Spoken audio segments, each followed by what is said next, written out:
Hello, ladies and gentlemen. Welcome to the second official Pro Player Analysis. I really appreciate all of the feedback and the comments you guys have shared. It seems like this is a big hit, so let's give you guys more of what you want. Today, we're going to catch 4 shots hit between Ferris, Dessouky, and Marwan Shorbagy. And we're basically looking at their length hitting in the back left of the court. And instead of analyzing just one shot today, I decided to look at several because we can see them doing different things from the same position in the court. And there are a lot of little cool nuances that we can draw. So what I'm going to do today is actually show you the clip first in real time. I think it's 9 seconds maybe. So you can see what we're going to watch, and then we'll slow it down and break it down as we go. So here we go. Let's start real time.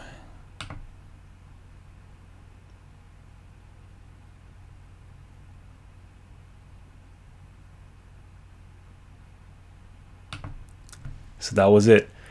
Doesn't look very special, but in a moment, let's see how many nuances we can point out. And I mean, there's more than what I'm going to share today, obviously, but I'm hoping that this gives you guys a lot of detail because I know that back left corner for a lot of players is a tricky one to get that ball straight out when you're under pressure. Do you go with 2 feet? Do you go with 1 foot? Do you go open? Do you go closed? How high do you hit the ball? How low do you hit it? So I'm going to get into a little bit of the tactics and kind of the targets on the front wall, as well as the actual mechanics of movement.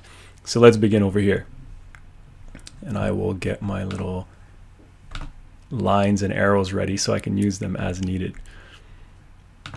So Ferris just served, Marwan is returning the serve, and you see Ferris is going into his split step over here. He's on his toes, he's going to take a small hop and push off. So he sees the shot. I pointed this out in the first video. I'll do it again here. Simple things like Ferris's width of his split step. So he's got, his feet are pretty wide. He's taking a width. His step is more than shoulder width apart. His eyes are on the ball, as we can see. And if we play this, what we'll notice is by the time he takes that right foot hits the ground on that step, which is right around there, he is now facing the wall. So his chest is turned, his hips are turned, his feet are over here. He's got his racket ready, looking for that volley. So all the top players are always looking to see, is that volley there? And if that volley isn't there, then they adjust, and that's what we'll see in a minute. This line is very thick. I'm going to make it a little bit thinner. Okay, so now he's looking for the volley. He realizes the volley isn't there. The ball is pretty tight by Marwan. And look at that body angle. So he's coming in, chest, feet, everything is going into the corner. His racket is nice and high. You can see he's still got his eyes on the ball over here. And what he's going to do is a 2-footed plant. So that right foot goes in first. Then he brings his left foot in. And let's see, he's about to hit. And you see his feet are pointed slightly into this corner. Some players hit with they rotate their body a bit more and they hit with their toes pointed directly at the sidewall. He's got his feet at a slight angle, and you notice his position of his legs very much resembles a bit of a squat. So it's not a full squat, it's a bit of a quarter squat position. So, you know, it's one position that we got to get strong in, whether we're lunging or we're digging the ball out with 2 feet, with a 2-footed plant in the back. So now, and then you obviously notice his chest is fully turned, his racket is nice and high, and he's going to use his hips, his core to rotate and generate power to come through that ball.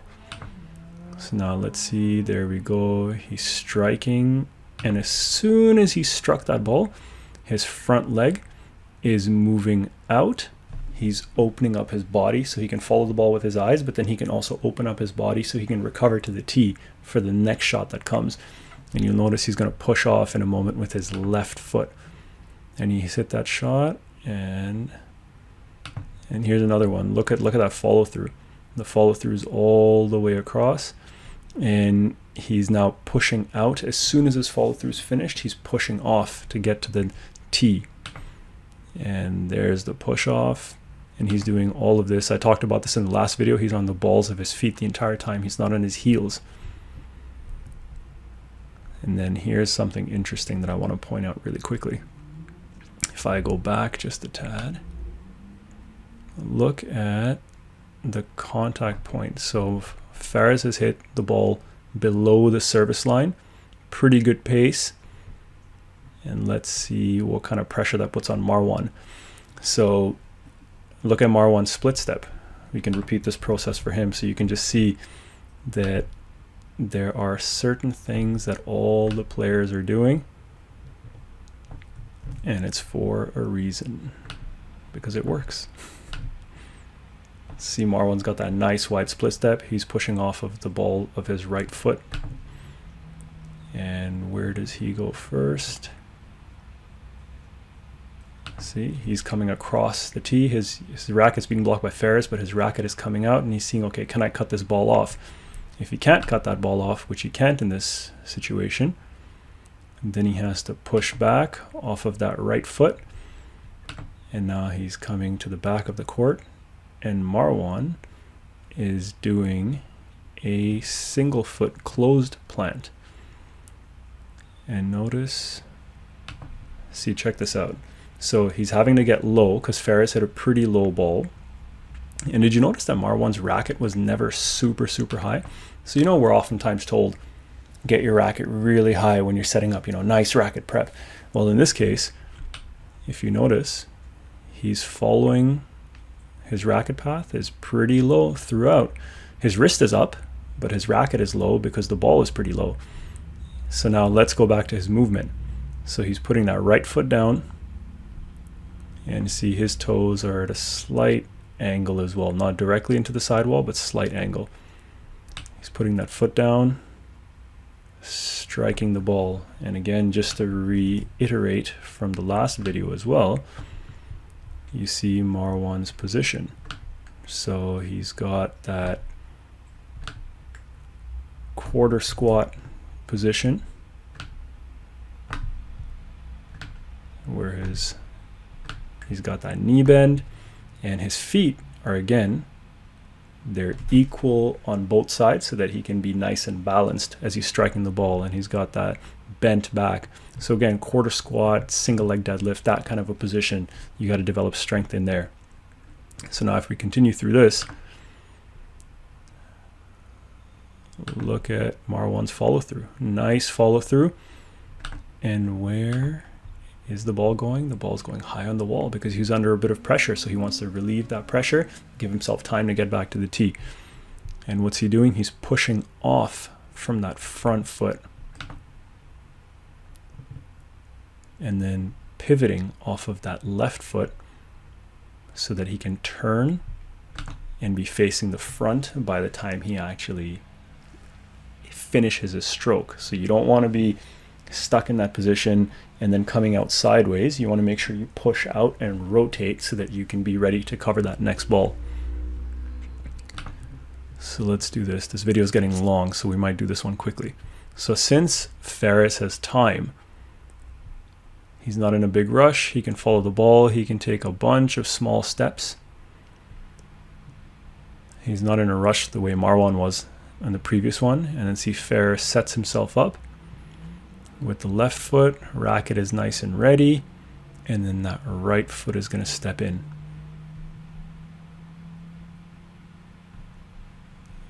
There you go.